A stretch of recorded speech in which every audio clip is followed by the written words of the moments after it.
has been a Toastmaster since 1997 when he joined EZ Speakers Toastmasters in Tampa Bay, New York, on Long Island. Tonight he will share a few encouraging words and suggestions he has received in 21.5 years in his Toastmaster journey. He is currently the Vice President of Public Relations for our club and has been an area governor, new club chair, club coach, and club mentor. He has been a member of 15 different clubs, including Tampa Toastmasters and Suncoast in this area. He's cutting back his addiction to Toastmasters by being just a member of the Carrollwood Club.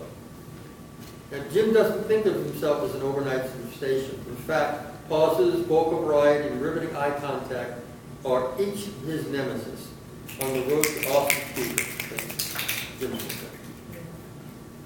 Now, please welcome Jim as he delivers a company communication manual speech number 9, Persuade with Power.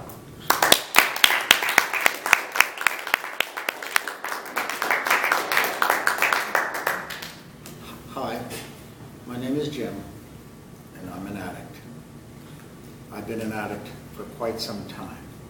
When you think about life, though, and you think about nemesis in your life, they can take various forms. And if I were to look back on my life, I might think, for example, the fact that my dad never went beyond the sophomore year in high school, or that conversely, my mom, who was a Wilson Fellowship winner and graduated with honors from Barnard College, she had to deal with the fact that as a 9-year-old girl, her mother threatened to commit suicide, and her father had to deal with an alcohol addiction. When it comes to Toastmasters, we also have a nemesis. And that nemesis is that voice in our head that doubts us, that thinks that we're not necessarily going to be all that good. When you think, for example, the audience isn't going to like me. They're not going to like my speech. Or maybe if you're a guy, did I check my zipper before I went up? Or if you're one of the ladies, is my lipstick on just right? Is my hair good? How about the buttons on my blouse? Did I make sure that I got those all right?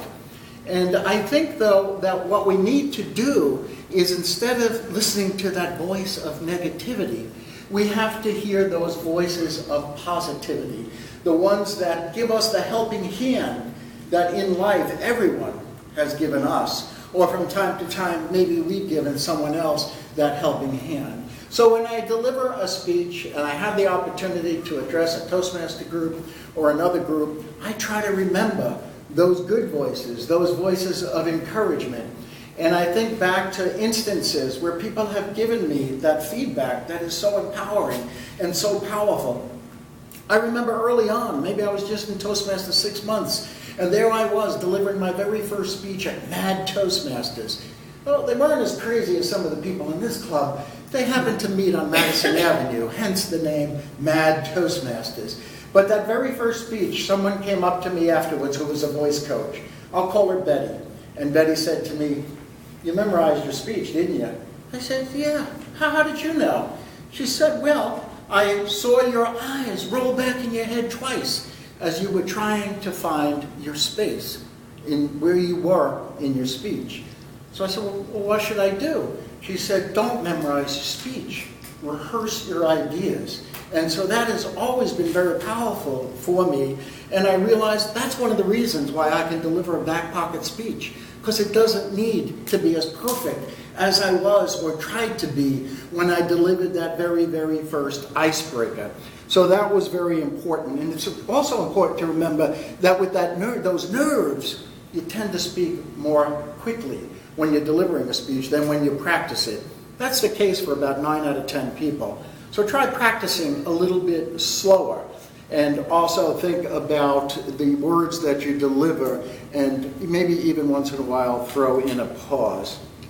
Another recommendation or a suggestion was to make eye contact. I've gotten a little bit better at it, but you might find it surprising to know, at one time, they called me the glancer.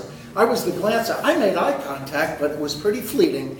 It was all around the room. As long as I saw your eyes, that was good enough, as opposed to maybe making it like lasers Somebody I read, a Toastmaster one time, said, when I look at the audience, their eyes come back to me as if they were lasers. And so make that riveting eye contact, 5 to 8 seconds, or one set of thoughts. So that's something that always comes back to me.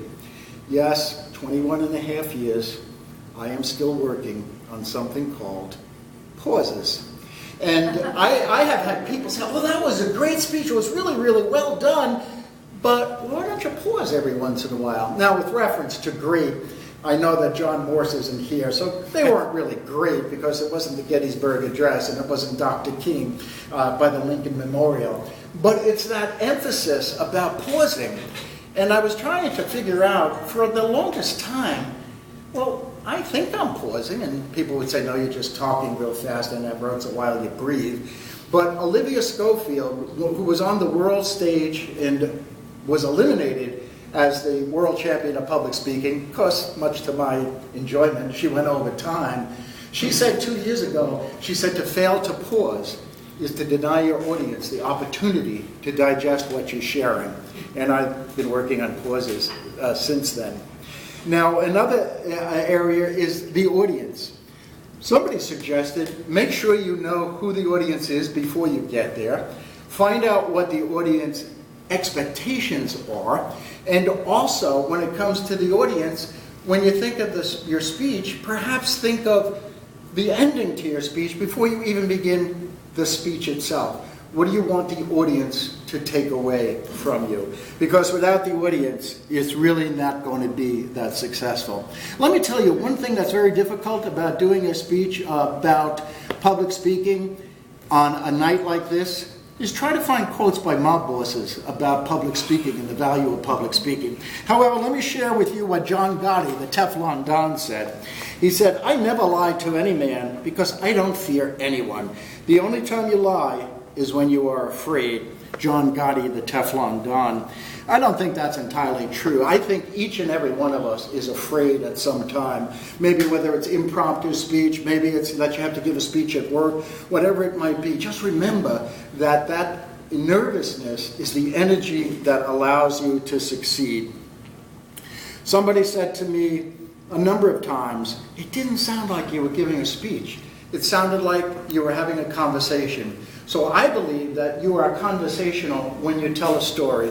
You know, share with somebody instances in your life where you learned from that experience. Don't necessarily have to flood them with statistics, but, you know, open them into your life, open the door into your life and share with them.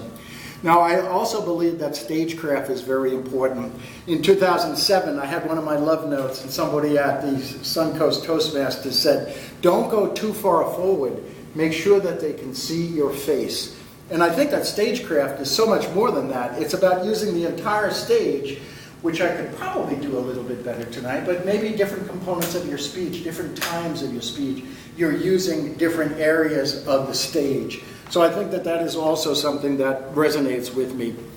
Now, when it comes to Toastmasters, I've been doing it for 21 years, working on pauses, working on vocal variety, you know what that is, right? That's where you go like this with your voice, and also trying to make riveting eye contact. So let me share with you what Joe Bonanno said. Joe Bonanno says, it takes many stepping stones, you know, for a man to rise. None can do it unaided. So here at Toastmasters, let's help each other, let's aid each other, whether it's being the mentor to somebody who's brand new to the club, or simply filling out that love note, or maybe as you see somebody in the back of the room say, well, I thought you were pretty funny tonight, maybe funnier than I ever heard you before. So this is a fantastic club. We're the youngest and funnest club in all the world, and there's still so many opportunities to share that importance, that gift that each and every one of us has, to be memorable, to be powerful, to connect with your audience.